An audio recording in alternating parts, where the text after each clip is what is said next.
amalan kita. Wa yaghfir lakum dzunubakum, dan niscaya Allah Subhanahu wa taala akan mengampuni dosa-dosa kita. Amma ba'du, fa inna ashrafal hadits kitabullah wa khairal hadi hadi Muhammadin sallallahu alaihi wasallam. Ketahuilah bahwasanya sebaik-baik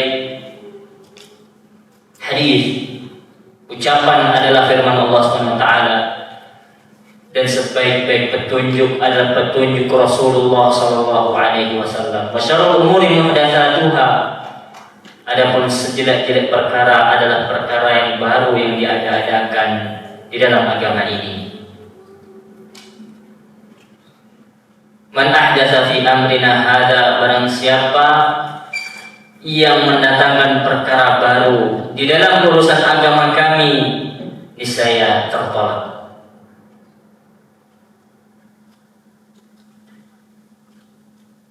Para jamaah, para akhwat dan ummahat, dan para pemirsa Najiyah TV dimanapun antum berada, dan para hadirat, para ummahat dan akhwat rahimani wa rahimakumullah, semoga kita semua senantiasa mendapatkan curahan rahmat dan hidayah dari Allah Subhanahu wa taala. Di antara tanda hari kiamat yang disampaikan oleh Nabi alaihi salatu wassalam, yaitu taqarrabaz zaman, waktu itu terasa cepat. Walaupun sama 24 jam, akan tetapi terasa begitu cepatnya waktu itu. Dan inilah kita rasakan.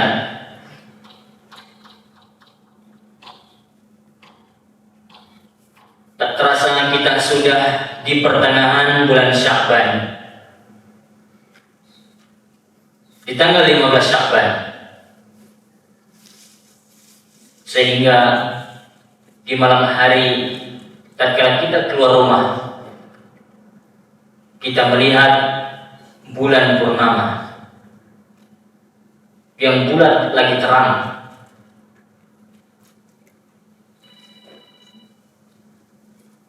Maka harapan kita adalah bagaimana kita berjumpa dengan Ramadan.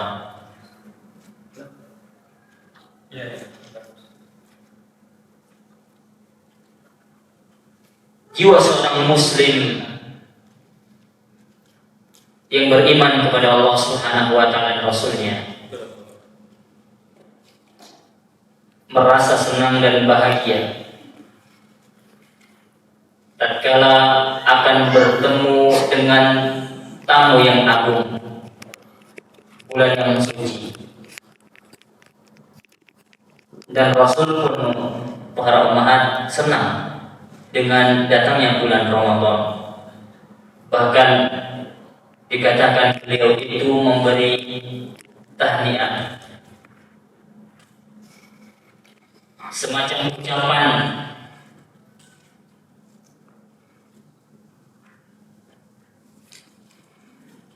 atau menyambut bulan tersebut. Beliau sampaikan kepada para sahabatnya, atakum syahrul Ramadan syahrul mubarak, atau kama qala sallallahu. Datang bulan Ramadan, Rasul sallallahu alaihi wasallam mengatakan kepada para sahabat, telah datang kepada kalian bulan Ramadan, bulan yang penuh dengan keberkahan. Betapa tidak berkah bulan yang dimana pintu-pintu surga dibuka, futihat abwaabul jannah. Di dalam riwayat lain, futihat abwaabus sama, dibuka pintu-pintu langit. Sehingga kata para ulama, itu berarti doa kita diijabah oleh Allah Azza wa Jalla. Doa tatkala bulan Ramadan besar kemungkinan untuk diijabah oleh Allah Azza wa Jalla. Wa suffidatis syayatin, dan dikatakan bahwasanya setan-setan itu dibelenggu oleh Allah Azza wa Jalla.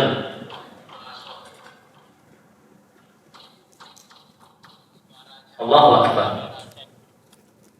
Maka seorang mukmin dia harus rindu dengan bulan ini. Oh iya, tentu. Itu tanda keimanan dia. Ibu-ibu rindu atau tidak dengan bulan Ramadan? Itu suatu keharusan ibu-ibu. Kalau tidak rindu, artinya biasa saja, itu ada yang salah dengan hati kita. Ada yang salah dengan hati kita. Bahkan di dalamnya ada apa? Lailatul Qadri khairun min alfi syahr.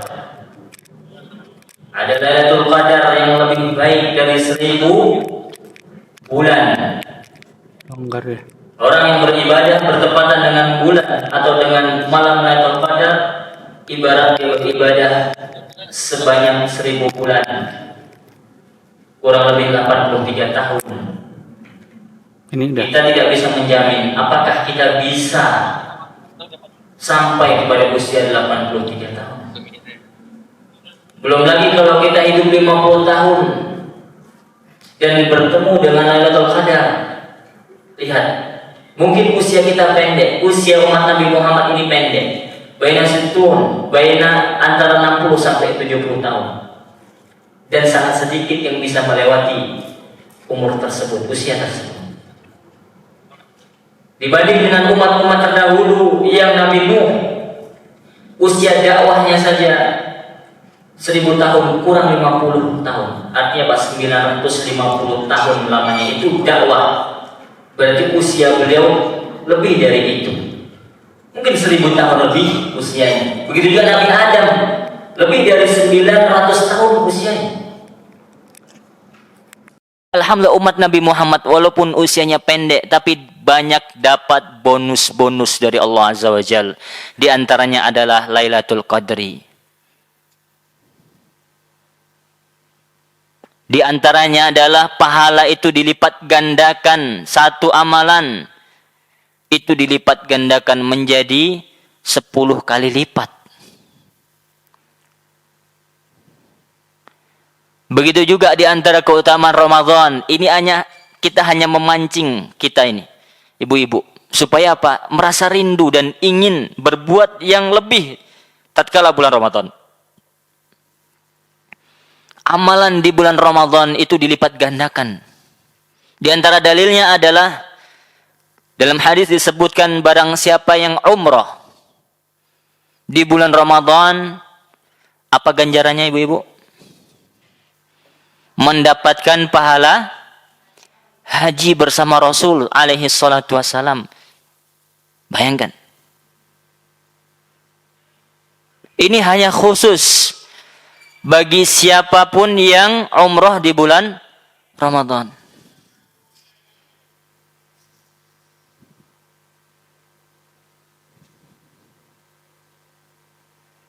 Maka kita lihat kaum muslimin berbondong-bondong di bulan Ramadan untuk bisa umrah. Ya, ini keutamaan yang tidak diberikan oleh Allah Azza wa Jalla di bulan-bulan yang lain. Para hadirin dan hadirat, ibu-ibu jamaah pengajian Masjid Umar bin Khattab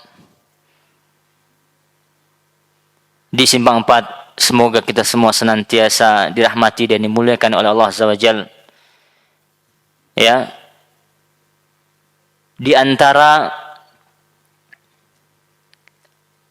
tanda atau di antara cara para ulama salafus saleh, ulama-ulama kita, para ulama salaf yang terdahulu,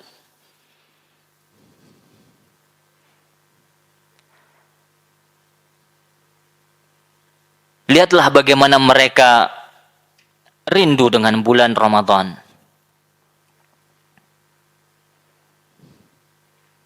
rindu dengan bulan apa, Bu? Ramadan. Apa yang menunjukkan hal tersebut? Iya, di antara mereka ada yang berdoa 6 bulan sebelum datang Ramadan. Berapa? 6 bulan, Ibu. Mohon maaf, ya. Silahkan jujur. Jawab dalam hati kita masing-masing. Apakah kita sudah berdoa selama ini meminta kepada Allah Subhanahu wa taala dalam kesunyian, dalam sujud kita, dalam waktu-waktu yang mustajab, meminta kepada Allah, Allahumma salimni Ramadan, Allahumma balighna Ramadan. Pernah tidak? Ya Allah, selamatkanlah saya, fisik dan iman saya, tatkala bulan Ramadan datang. Atau adakah yang berdoa, ya Allah, sampaikan saya, ketemukan saya dengan bulan Ramadan? Hanya diri kita dan Allah yang tahu. Jadi jangan sampai cinta kita ini bertepuk sebelah tangan atau cinta palsu. Lisan kita mengatakan, ya Ustaz, ana rindu dengan Ramadan. Lisan kita ya mengatakan, Masya Allah, datang bulan Ramadan. Tapi kita nggak pernah tuh berdoa kepada Allah Azza wa Jalla. Bukankah kita butuh kepada Allah Subhanahu wa taala? Butuh apa tidak, Ibu? Butuh, sehingga hanya Allah lah sebagai penolong kita. Kita nggak tahu ini. Entah sampai, entah hendak usia kita sampai bulan Ramadan yang tinggal beberapa hari lagi. Nggak ada jaminan. Maka kita minta sama Allah Subhanahu wa taala. Kalaupun toh taruhlah kita sampai ketemu dengan bulan Ramadan, kita butuh pertolongan Allah Subhanahu wa taala untuk bisa memaksimalkan, ya, melakukan ketaatan tatkala bulan Ramadan tiba. Demi Allah, kita katakan, wallahi, kita tidak akan mampu membaca wala ayah, walaupun satu ayat, kalau bukan karena pertolongan Allah Subhanahu wa taala nanti di bulan Ramadan. Maka kita butuh, ibu-ibu, para akhwat, para ummahat, dengan pertolongan Allah Subhanahu wa taala.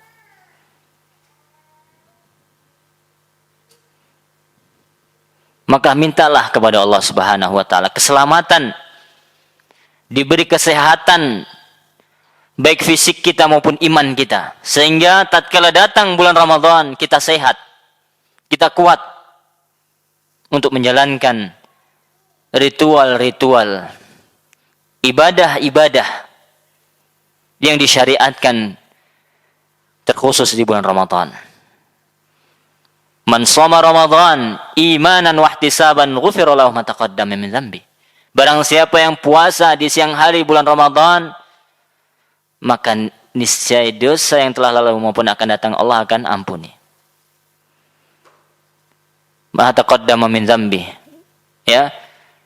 Dosa yang lalu Allah akan ampuni. Dan barang siapa yang berdiri melakukan qiyam Ramadan, salat tarawih, penuh iman dan ihtisab mengharapkan pahala, insyaallah akan ampuni dosa-dosa kita. Lihat bulan yang penuh ampunan. Allahu Akbar. Allahumma balighna Ramadan. Maka hendaklah kita berdoa dan minta pertolongan kepada Allah Subhanahu wa taala agar Allah sampaikan kita dengan bulan Ramadan dan Allah berikan kita kekuatan untuk beribadah kepada Allah Subhanahu wa taala. Baiklah, ya, kita lanjutkan pembahasan kitab Al-Kabair, buah karya Imam Az-Zahabi rahimahullah rahmatan wasi'ah. Kita sampai kepada bab atau dosa besar yang ke-27. Dosa besar yang 27, yaitu di dalam kitab terjemahan atau syarah Syekh Utsaimin, yaitu kepala rumah tangga, judulnya adalah kepala rumah tangga yang membiarkan kemungkaran di tengah keluarganya. Membiarkan apa? Terjadinya kemungkaran-kemungkaran di tengah keluarganya. Maka ini hendaknya menjadi perhatian kita semua, materi ini. Termasuk diri anak pribadi yang merupakan kepala keluarga. Hendaknya kita berta'awun, saling tolong-menolong, saling membantu. Terutama dalam mendidik anak-anak kita di tengah keluarga kita. Kita senantiasa watawasau bil haq, mewasiatkan kepada yang hak, memerintahkan kepada kebaikan, dan melarang keluarga kita dari hal-hal yang mungkar, dari kemaksiatan kepada Allah Subhanahu wa taala. Itulah keluarga yang diberkahi insyaallah. Keluarga yang berkah adalah yang tatkala amar ma'ruf nahi mungkar ditegakkan di tengah-tengah keluarga tersebut. Tidak mendiamkan sedikit pun kemungkaran.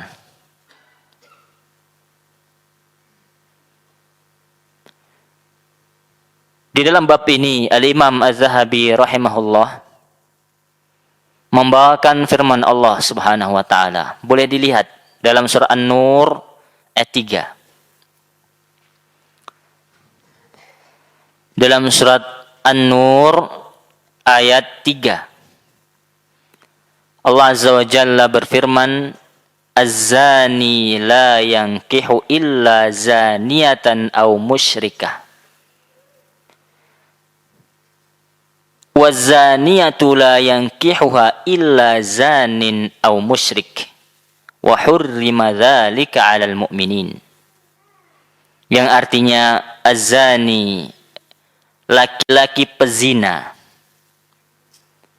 Apa Bu? Laki-laki pezina yang senantiasa berbuat zina, yang membiasakan aktivitas zina. Apa itu zina? Melakukan hubungan biologis tidak diikat dengan akad nikah, di luar jalur pernikahan. Itu zina. Kata Allah Azza wa Jalla, laki-laki pezina yang membiasakan dengan perbuatan zina, yang kita tahu bahwasanya zina yang telah lalu kita bacakan dalilnya bahwasanya zina ini perbuatan dosa besar, dosa besar. Dan balasannya, hadnya, tidak ada hukuman bagi dosa yang lebih mengerikan daripada hukuman bagi orang yang berzina dan sudah menikah. Apa hukumannya, Bu? Dirajam, dilempari batu sampai mati.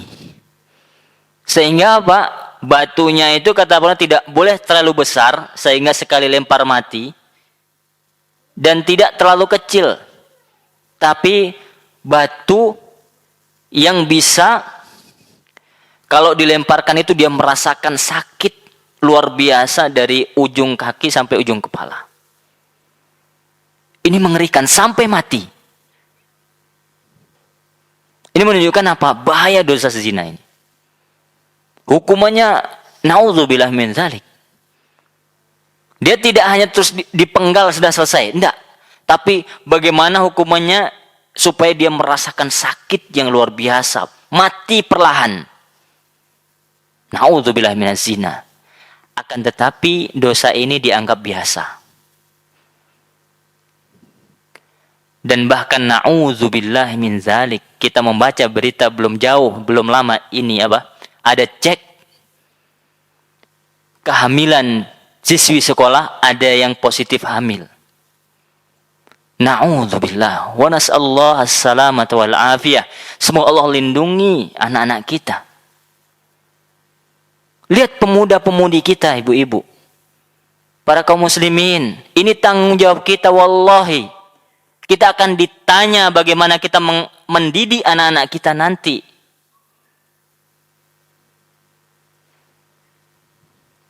Anak usia sekolah, SMP atau SMA? Yang di pesisir. SMP ya. Subhanallah.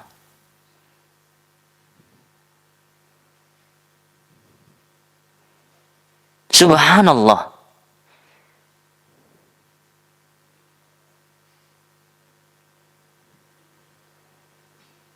Artinya apa? Perbuatan zina itu sudah merajalela. Wajar Allah timpakan kepada kita begitu banyak musibah.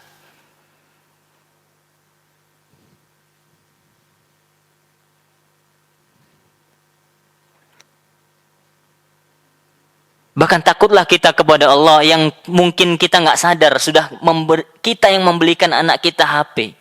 Kita nggak cek untuk apa guna HP itu untuk anak kita. Bahkan kita belikan HP lengkap dengan kuotanya. Apakah kita tidak takut? Itu sama saya menjerumuskan anak kita. Bukan berarti kita melarang mereka, tapi kita kontrol mereka. Wajib bagi kita untuk mengawasi mereka. Nggak ada alasan sibuk dengan pergi, nggak ada. Wajib kita untuk mengawasi mereka. Engkau kepala keluarga. Itu tanggung jawab engkau.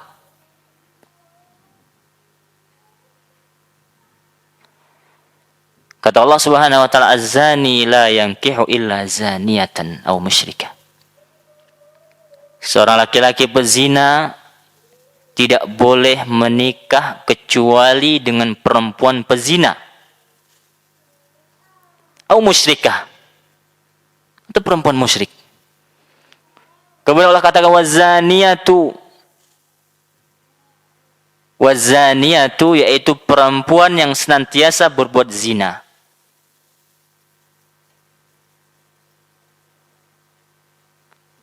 La yankihuha, tidak boleh menikahinya illa zanin, kecuali laki-laki pezina pula, au musyrik, atau laki musyrik. Wa hurrima dzalika 'alal mu'minin.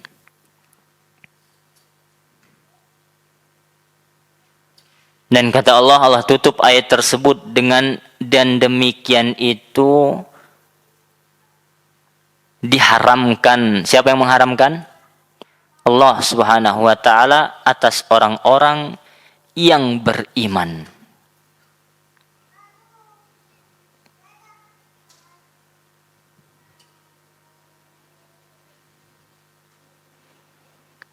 Di dalam ayat lain Allah mengatakan laki-laki yang baik itu untuk perempuan yang baik.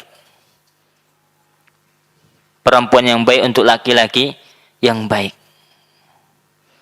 Maka walaupun ulama berbeda pendapat di sini sah tidak nikahnya, tapi yang sahih adalah dilarang selama dia belum bertaubat, masih membiasakan diri untuk berbuat zina, maka tidak boleh hukumnya menikahi dia.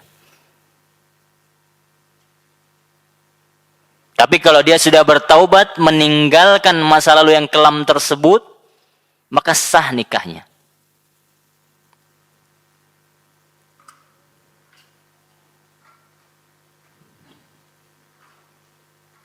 Baik. Berikutnya. Dari Sulaiman bin Bilal dari Abdullah bin Yasar Al-A'raj. Salim bin Abdullah telah meriwayatkan kepada kami dari bapaknya bahwa Nabi alaihi salatu wasallam bersabda, "Salasatun la yadkhulunal jannah." Kata Nabi alaihi salatu wassalam, ada 3 orang yang tidak akan masuk surga. ada 3 orang, 3 golongan manusia yang tidak akan masuk surga. La yadkhulunal jannah.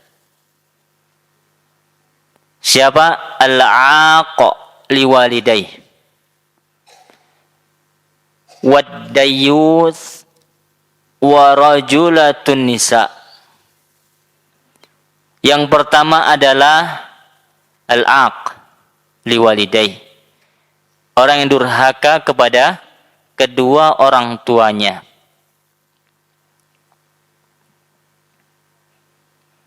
Hati-hati.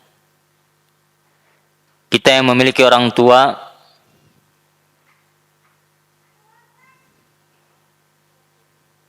kita wajib hukumnya untuk birrul walidain.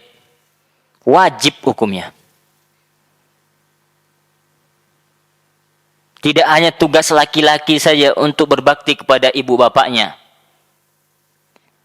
Semua kita, laki perempuan, sudah menikah atau belum, wajib hukumnya berbakti kepada orang tua. Bahkan sebesar apapun upaya kita, tidak akan bisa membalas bakti kita kepada orang tua kita.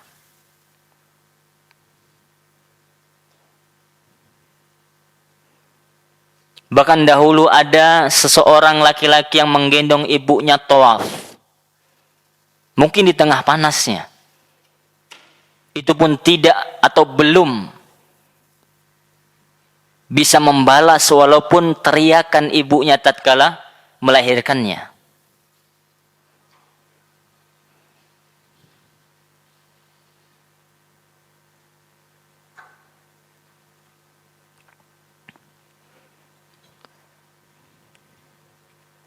Seorang ibu, seorang orang tua yang mengurus anaknya dengan lemah lembut, dengan perhatian yang luar biasa, yang mungkin seorang ibu itu rela menahan lapar demi untuk supaya anaknya kenyang. Seorang ibu rela untuk menahan kantuk yang luar biasa agar anaknya bisa tidur lelap, bisa tidur nyenyak.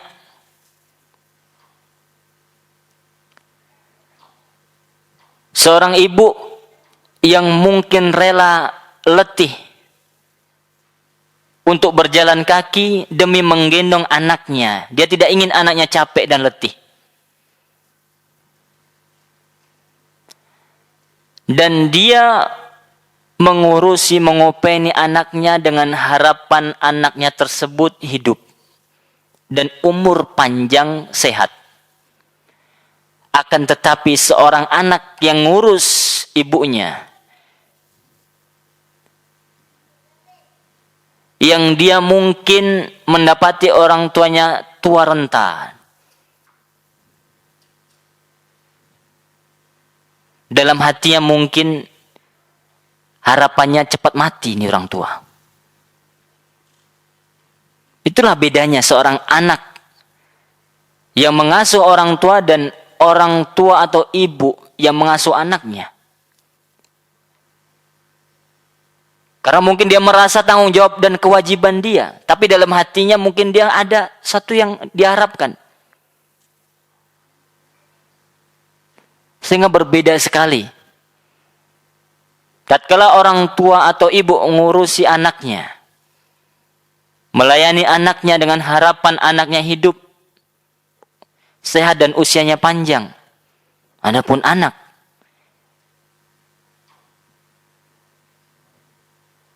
bisa jadi anaknya tersebut tatkala mendapati orang tuanya tua renta, ngurusin ini dan itu, harus menggendongnya tatkala ke kamar mandi, harus mengobatinya tatkala sakit, harapannya dan doa dalam hatinya itu lain. Dia berharap, bisa jadi dia berharap mati.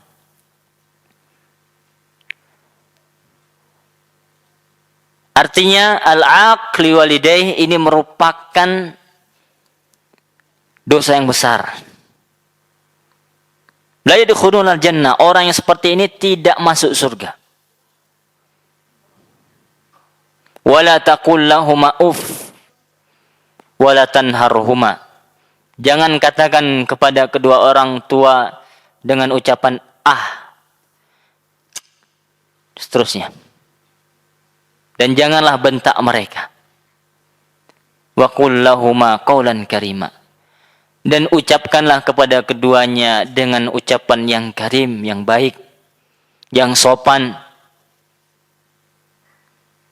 Taatilah mereka selama mereka tidak memerintahkan kepada perbuatan dosa.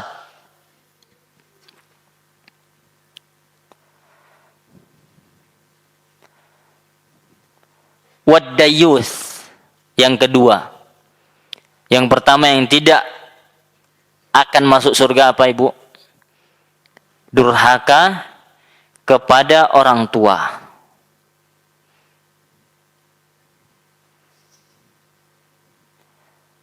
Maka seharusnya, anak ulang lagi terkait bakti kita kepada orang tua kita. Kita tatkala kenal kajian hijrah dalam tanda kutip, ya,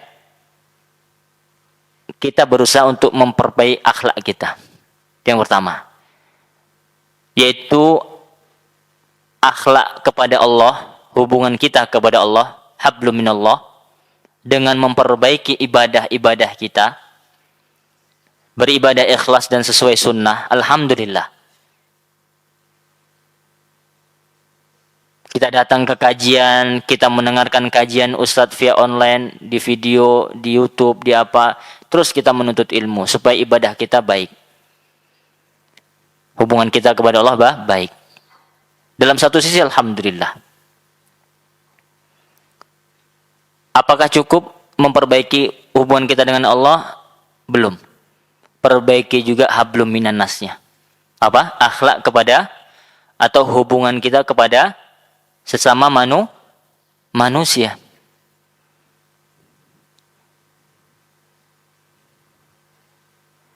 Dan kalau berbicara tentang akhlak yang baik, akhlak yang mulia,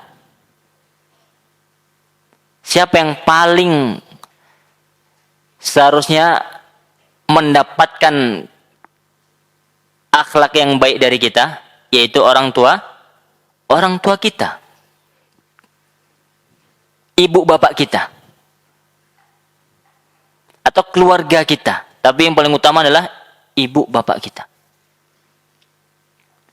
Sehingga kalau kita baca, salah satunya adalah kitab Ahaditsul Akhlaq, karya Syekh Abdul Razak Al-Badar hafizallahu ta'ala. Beliau setelah muqaddimah menyebutkan tentang keutamaan akhlak yang mulia, setelah itu beliau menulis bab kedua adalah pembahasan tentang birrul walidain. Kita nih sudah tahu nih keutamaan akhlak yang mulia, yang banyak memasukkan manusia ke dalam surga adalah akhlak yang mulia, dan seterusnya. Bahkan orang yang berakhlak mulia ini posisinya dekat dengan Nabi SAW, panjang lebar beliau. Setelah itu yang pertama beliau sampaikan adalah tentang berbakti kepada orang tua.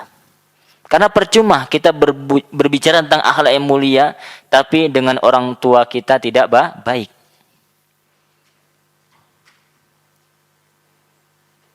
Seperti itu. Kemudian ad-dayyus, yang kedua yang tidak masuk surga kata Nabi SAW adalah ad-dayyus. Apa itu dayyus? Di sini diterjemahkan. Dayyus dalam tanda kurung adalah suami yang tidak memiliki apa? Tidak memiliki uang. Tidak memiliki kecemburuan. Kalau suami nggak punya uang, insya Allah nggak menghantarkan ke dalam neraka gitu. Tapi yang repot apa? Suami yang tidak punya rasa cemburu terhadap istrinya yang melakukan perbuatan yang tidak senonoh. Ya.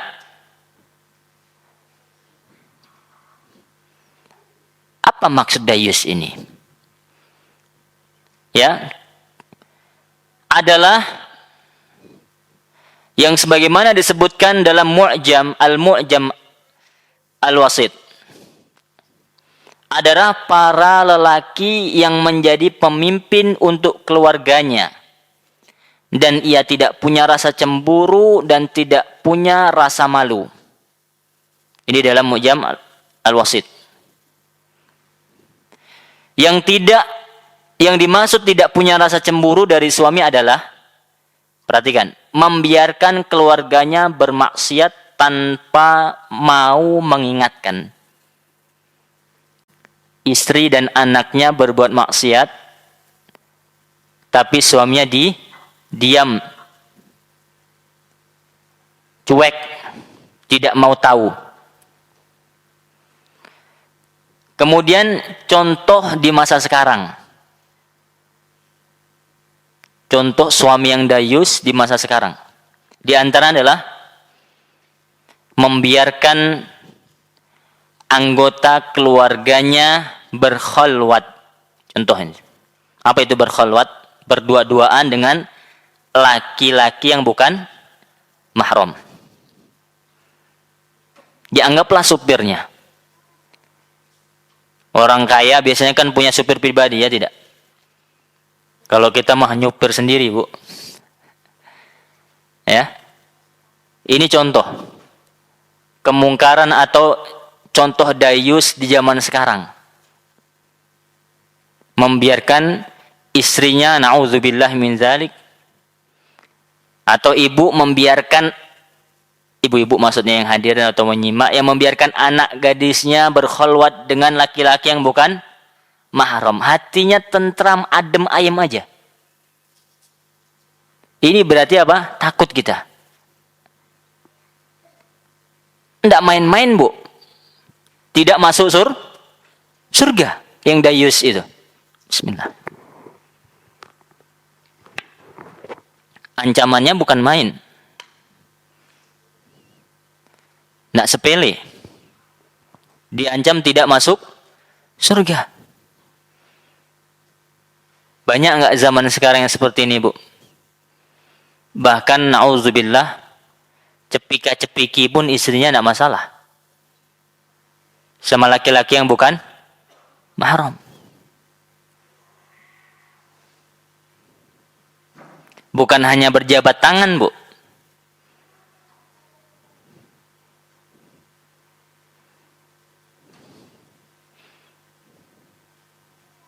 Atau contoh yang lain. Dia membiarkan anak perempuannya berhubungan mungkin via telepon, atau kalau sekarang via WA atau DM media sosial dengan laki-laki yang bukan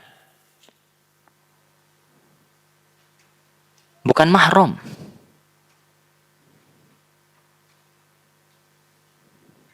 Dia tahu. Masalahnya dia tahu. Kemudian dia diamkan. Menganggap itu hal yang biasa, subhanallah. Ini hati yang sudah mati.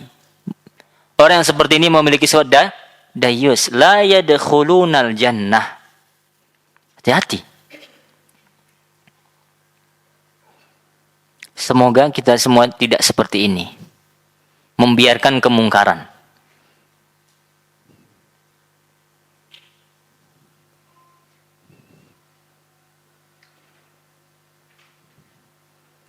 Kalau keluarga seorang muslim mewaspadai dan tidak membiarkan anak perempuannya, keluarganya berhubungan dengan yang bukan mahram, insyaallah terjaga. Tidak ada, makin berkuranglah perzinaan-perzinaan, kemungkaran-kemungkaran tersebut. Repotnya apa? Kepala keluarga katanya, tapi tidak peduli dengan anaknya. Ini yang repot.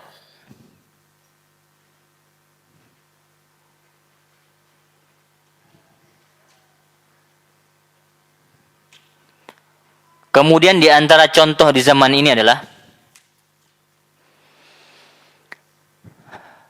dia diam. Bahkan dalam saat apa ya? Mungkin ya, dia merelakan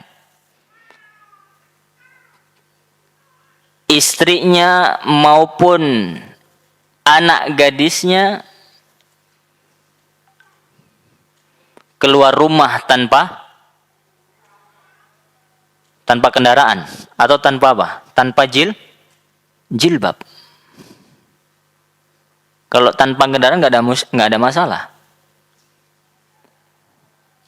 Ya, yang repot apa? Dia diam ketika anaknya yang sudah balik misalnya, anak perempuannya atau istrinya keluar dari rumahnya tanpa jilbab, tanpa baju, tanpa pakaian yang tidak menutup aurat.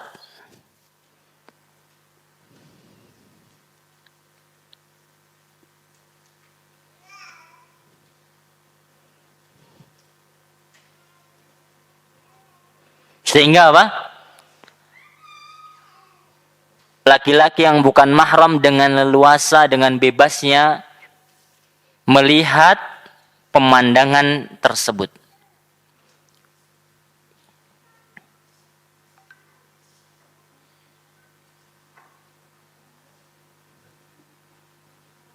Sehingga apa? Tidak jarang, bahkan sudahlah tidak pakai jilbab. Masalah apa tidak? Nggak keluar rumah perempuan ya, perempuan nggak mungkin laki-laki pakai jilbab ya. Yang keluar rumah tanpa jilbab, masalah apa tidak, Bu? Masalah, sepakat ya. Ditambah lagi kainnya ketat pakaiannya. Masalah apa tidak itu? Masalah. Berlipat-lipat masalahnya. Nas'alullah salamah. Sehingga apa? Memancing apa, Bu? Ya memancing laki-laki lah.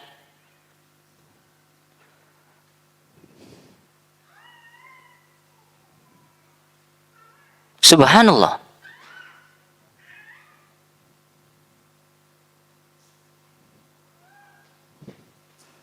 Maka hati-hati, ini dayus. Di antara contoh real yang nyata di zaman ini.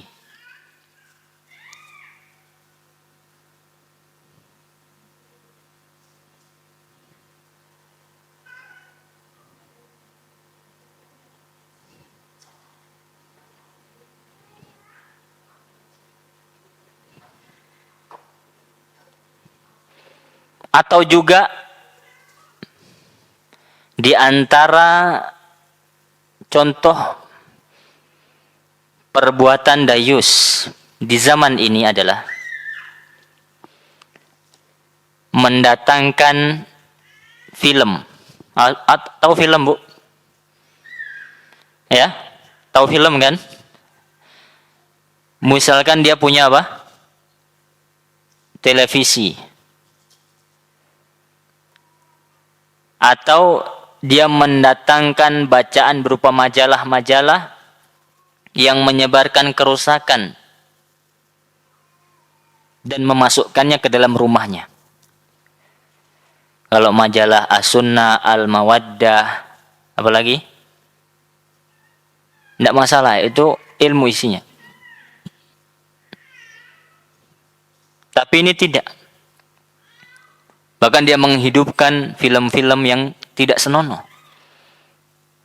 Yang ibaratnya sadar atau tidak itu mengajarkan kepada anak-anaknya. Perempuan tidak berjilbab. Perempuan-perempuan yang berpakaian ketat. Itu yang ditontonkan kepada anak-anaknya. Maka di zaman ini dari hati ke hati, Bu. Tugas kita berat. Bukan hanya ibu-ibu.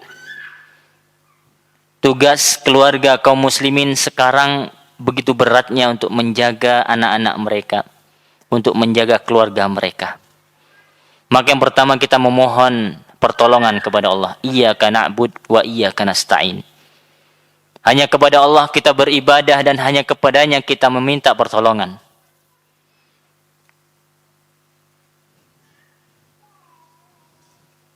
Lihatlah, bahkan sekarang dengan adanya HP ini, tantangan kita luar biasa berat. Di beranda itu datang hal-hal yang tidak diprediksi, kemungkaran-kemungkaran, baik syahwat maupun syubhat. Yang lebih lagi adalah bukannya syahwat yang dipertontonkan, akan tetapi syubhat, kerancuan pemikiran, ajaran-ajaran yang sesat, itu juga banyak beredar. Maka ini tentunya menambah tantangan bagi kita, keluarga Islam, untuk mendidik generasi muda kita. Baik, itu yang kedua, dayus. Yang tidak masuk apa? Surga. La yadkhulunal jannah. Yang ketiga adalah warajulatun nisa. Maksudnya apa ini? Dia rojul tapi nisa. Laki-laki yang memiliki atau menyerupai wanita. Laki-laki tapi kemayu. Kalau orang Jawa bilang kemayu. Kalau bahasa Minangnya apa? Manti apa? Gemulai, ya, lunak dia. Ya niru-niru perempuan.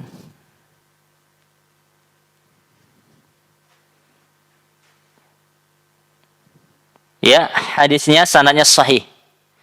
Ya, dikatakan.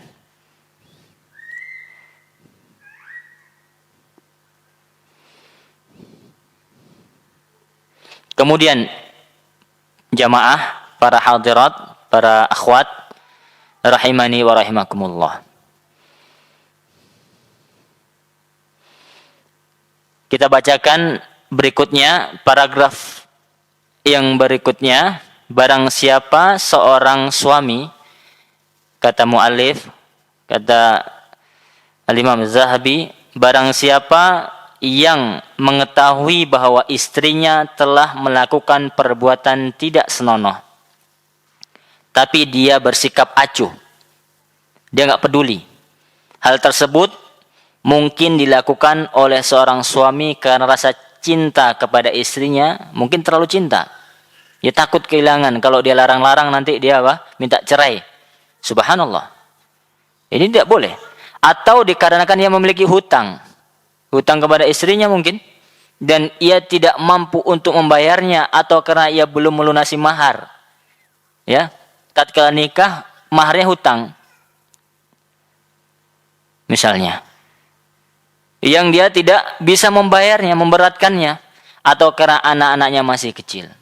Ya. Taib, syarah. Ya, Syekh Utsaimin rahimahullah berkata, sesungguhnya telah banyak orang yang tersesat, yang hanya memperhatikan perkembangan harta bendanya saja. Maksudnya keluarga, Bu. Kepala keluarga yang hanya sibuk apa? Ngumpulin harta, sibuk mencari dunia. Kemudian ia selalu memperhatikan, menjaga, mengawasi harta bendanya. Siang malam waktunya habis untuk apa? Bekerja. Beliau lanjutkan. Sehingga seluruh pikiran dan fisik mereka disibukkan dengan harta tersebut, sehingga melalaikan waktu istirahat dan jam tidur. Serta ini yang lebih parah. Serta apa? Melupakan keluarga dan anak-anaknya. Sehingga apa, Bu? Tidak ada waktu untuk keluarga. Hanya sibuk dengan dunia. Pertanyaannya, Ibu. Perhatikan. Lebih penting harta atau keluarga? Hah? Padahal harta benda tersebut tidak lebih berharga jika dibandingkan keluarga dan anak-anak.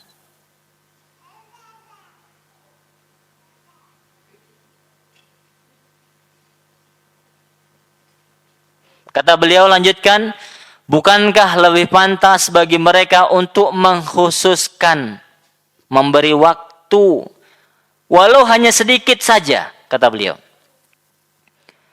dari kelebihan akal, pikiran, dan fisik mereka untuk mendidik keluarga dan anak-anaknya, sehingga dengan demikian mereka, yaitu anak dan istrinya, menjadi orang-orang yang bersyukur atas nikmat Allah Subhanahu wa Ta'ala yang Allah limpahkan kepadanya,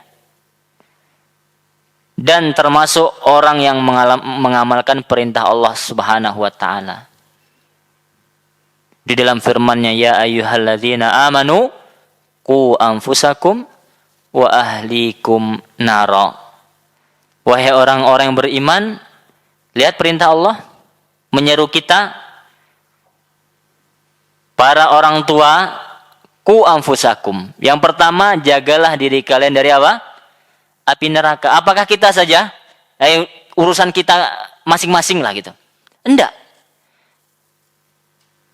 Wa ahlikum. Dan Allah katakan kepada kepala keluarga, kepada orang tua dan anak-anak kalian dari neraka.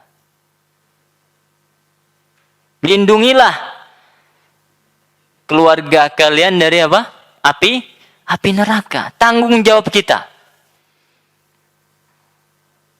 Bagaimana caranya melindungi keluarga kita dari api neraka? Kita tegakkan amar ma'ruf nahi mungkar. Ketika anak kita berbuat salah, kita ingkari, kita tegur. Bagaimana mengantisipasi supaya anak kita tidak berbuat dosa? Kita berikan bekal ilmu agama. Supaya dia menjaga sholat yang wajib 5 waktu, bagaimana caranya? Ya kita ajari mereka. Kita bekali mereka dengan ilmu agama. Kita katakan bahwa sholat itu wajib. Tidak boleh tinggalkan puasa Ramadan. Berbakti kepada orang tua. Berkata jujur. Kita berikan pendidikan kepada mereka. Syukur-syukur kita bisa mendidiknya langsung. Kalau tidak punya ilmu agama, kita carikan guru. Itu tanggung jawab kita. Dalam rangka qu anfusakum wa ahlikum naro. Tidak apa-apa kita keluarkan uang banyak demi untuk apa? Menyelamatkan diri keluarga kita dari api neraka. Kita lanjutkan, ibu-ibu. Ini bagus sekali perkataan Syekh Utsaimin di dalam bab ini. Ana harap yang tidak membaca, artinya tidak punya kitab, dengarkan minimal. Tapi alangkah bagusnya ya, kita kembali ke bukunya yang sudah Ana share ke grup waktu itu. Waktu kita awal memulai kajian ini. Perhatikan, Bu. Ya. Sesungguhnya Allah Subhanahu wa Ta'ala, kata Syekh Utsaimin melanjutkan, telah memberi kalian kekuasaan dan membebani kalian dengan tanggung jawab terhadap keluarga. Kita berkuasa atas anak-anak kita. Ya, Allah berikan amanah itu kepada kita. Kemudian Allah telah memberi perintah kepada kalian untuk menjaga keluarga kalian dari neraka yang sangat menakutkan. Ya, neraka itu sangat menakutkan. Kemudian Allah Ta'ala tidak memerintahkan kalian untuk menjaga diri kalian saja. Ini seperti saya katakan tadi. Akan tetapi kalian harus menjaga diri sendiri dan keluarga kalian.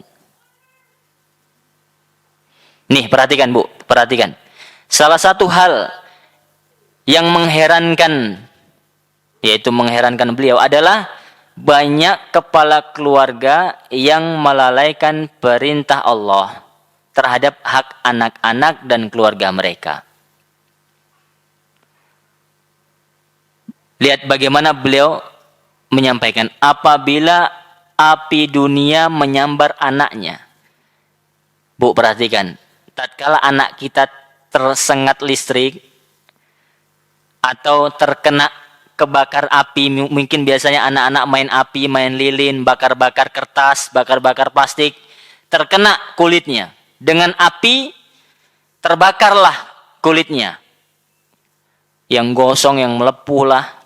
Nasallahu salamah. Apa yang kita lakukan, Bu? Langsung takut, khawatir ya tidak? Bahkan dengan cepatnya, dengan bergegasnya langsung membawa kemana? Ke rumah sakit. Dia nggak mikir biaya apapun, dia nggak mikir tuh. Pokoknya bagaimana anaknya terselamatkan. Kalau terluka langsung bismillah. Nih, apabila api dunia menyambar anaknya, maka secepatnya ia akan berusaha sekuat tenaga untuk melindunginya dan bergegas menemui dokter untuk mengobatinya. Akan tetapi, kata beliau, sedangkan terhadap api akhirat, maksudnya apa, Bu? Api neraka. Ia sama sekali tidak berusaha untuk menyelamatkan keluarganya dan anak-anaknya dari api akhirat tersebut. Ini yang jadi masalah. Kalau api dunia, Bu, kena badan terbakar. Ya. Palingan nasallahu salamah yang bisa menyebabkan meninggal dunia udah. Tapi kalau api akhirat, Bu, berat urusannya. Akan membakar selama-lamanya. Yang panasnya berapa kali lipat api akhirat dibanding api dunia? Berlipat-lipat panasnya. Nggak ada apa-apanya api dunia ini.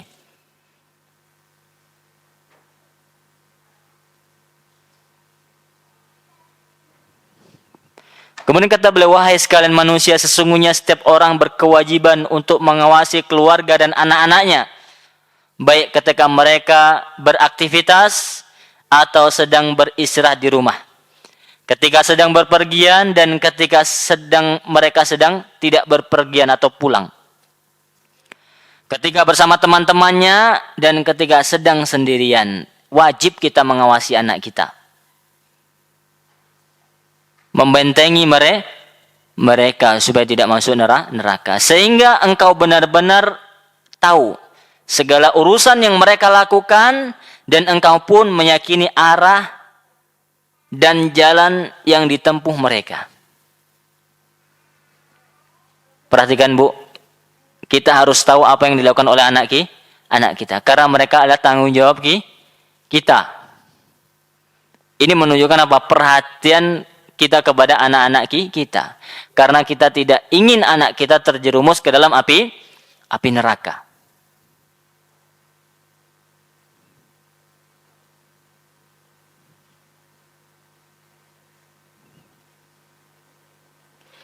Kata beliau di paragraf selanjutnya, intinya adalah kalau bukan kita sebagai orang tua dari anak kita untuk mendidik mereka, lantas siapa yang akan kita harapkan untuk mendidik anak kita yang memperhatikan mereka, Bu?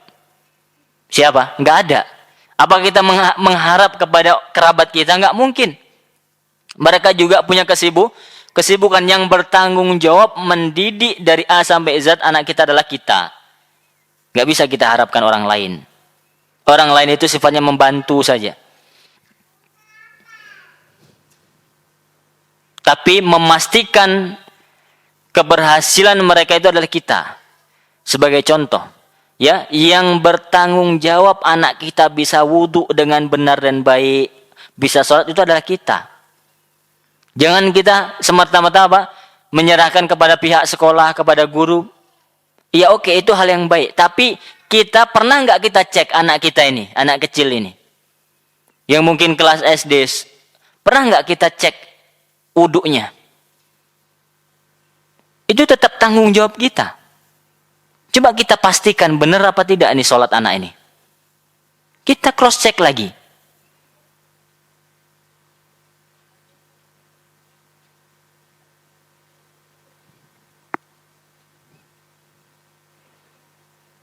Jangan pernah kita serahkan begitu saja kepada orang lain.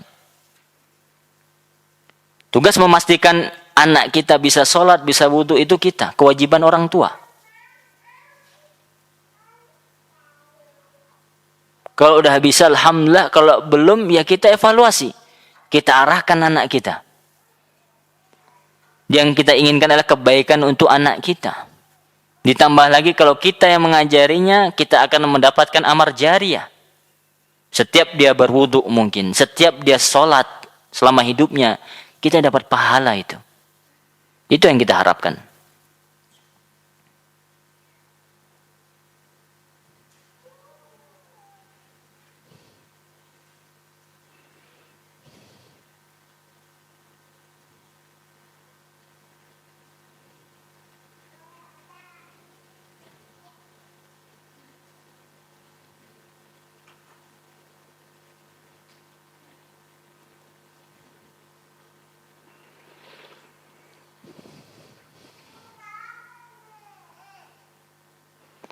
Baik.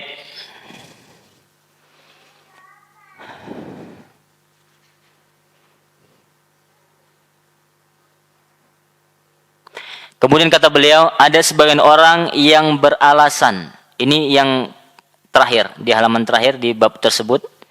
Kata Syekh Utsaimin, ada yang mengatakan, aku sudah tidak sanggup lagi mendidik anak-anakku.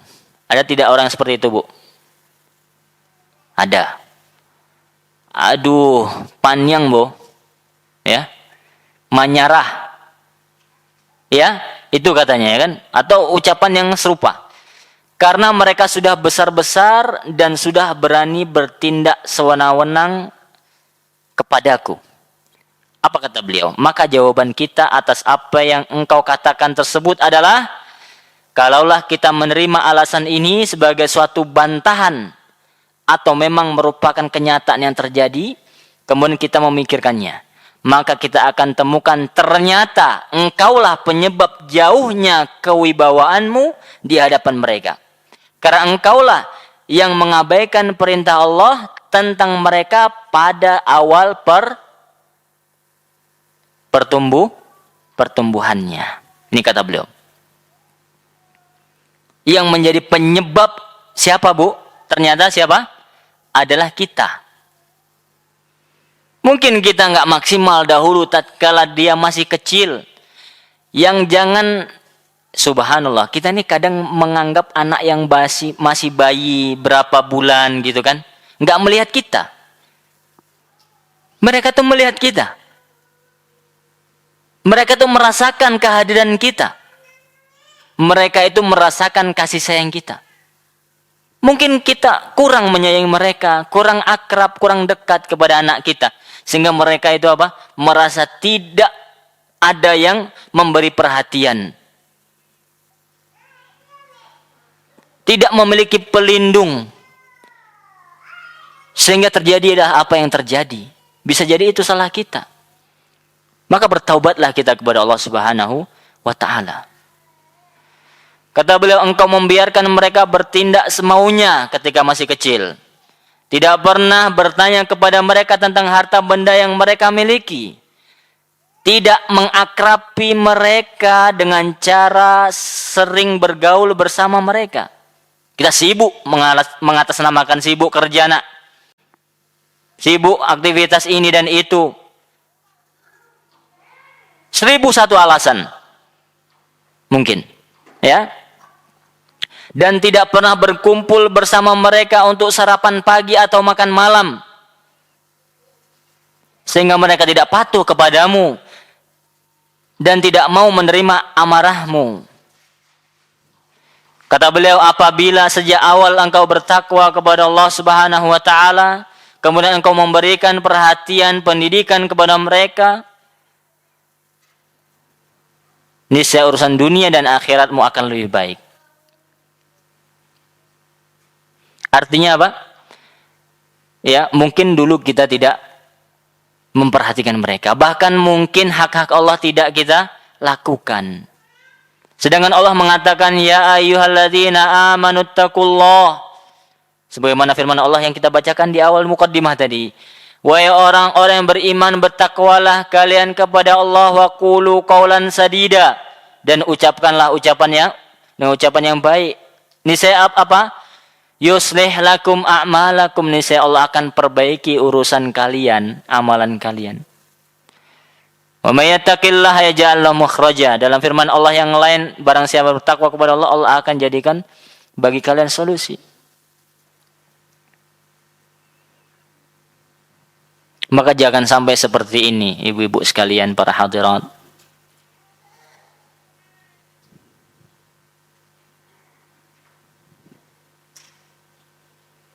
Wallahu ta'ala a'lam. Jadi intinya adalah kita bertanggung jawab terhadap anak-anak kita. Terutama ibu. Ya walaupun ini materi sebenarnya untuk saya, kepala keluarga.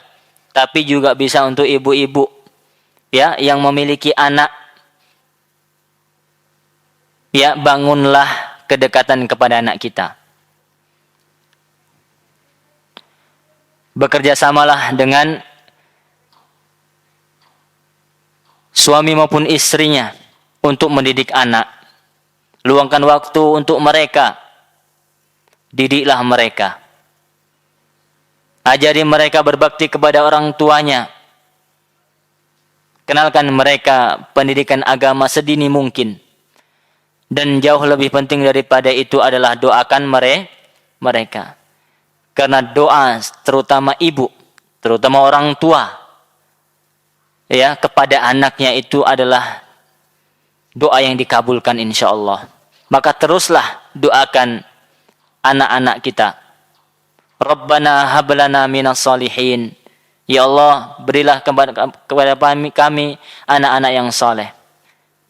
Wajnubani wa baniya an na'budal asnam. Sebagaimana Ibrahim saking takutnya kepada kesyirikan, beliau Nabi Ibrahim alaihissalam senantiasa berdoa, wajnubani, ya Allah jauhkanlah aku, wa baniya, dan anak-anakku, an na'budal asnam, dari menyembah berhala. Bayangkan Nabi Ibrahim takut, anaknya loh Ismail, tapi beliau masih takut. Dan terus mendoakan. Lantas kita bagaimana? Ya, kita harus lebih banyak lagi berdoa dan memohon kepada Allah agar memberikan kepada anak-anak kita hidayah, petunjuk, supaya menjadi anak yang bertakwa, berilmu, yang bermanfaat untuk agama dan negara. Wallahu ta'ala a'lam bissawab. Mungkin ini saja para jamaah sekalian, para ibu-ibu, para pemirsa, materi yang dapat kami sampaikan dari Masjid Umar bin Khattab, Simpang 4 Pasaman Barat. Mudah-mudahan apa yang kita pelajari pada waktu yang singkat ini, pada sore hari ini bermanfaat, terutama hendaknya manfaat ini bisa saya sendiri, ya, untuk diri saya pribadi. Dan mudah-mudahan yang hadirin yang menyimak dapat mengambil manfaat dari materi yang kita sampaikan. Terlebih dan terkurangnya kami mohon maaf jikalau ada perkataan yang salah. Semoga Allah Subhanahu wa taala mengampuni kita semuanya. Dan semoga Allah Subhanahu wa taala menemukan kita dengan bulan Ramadan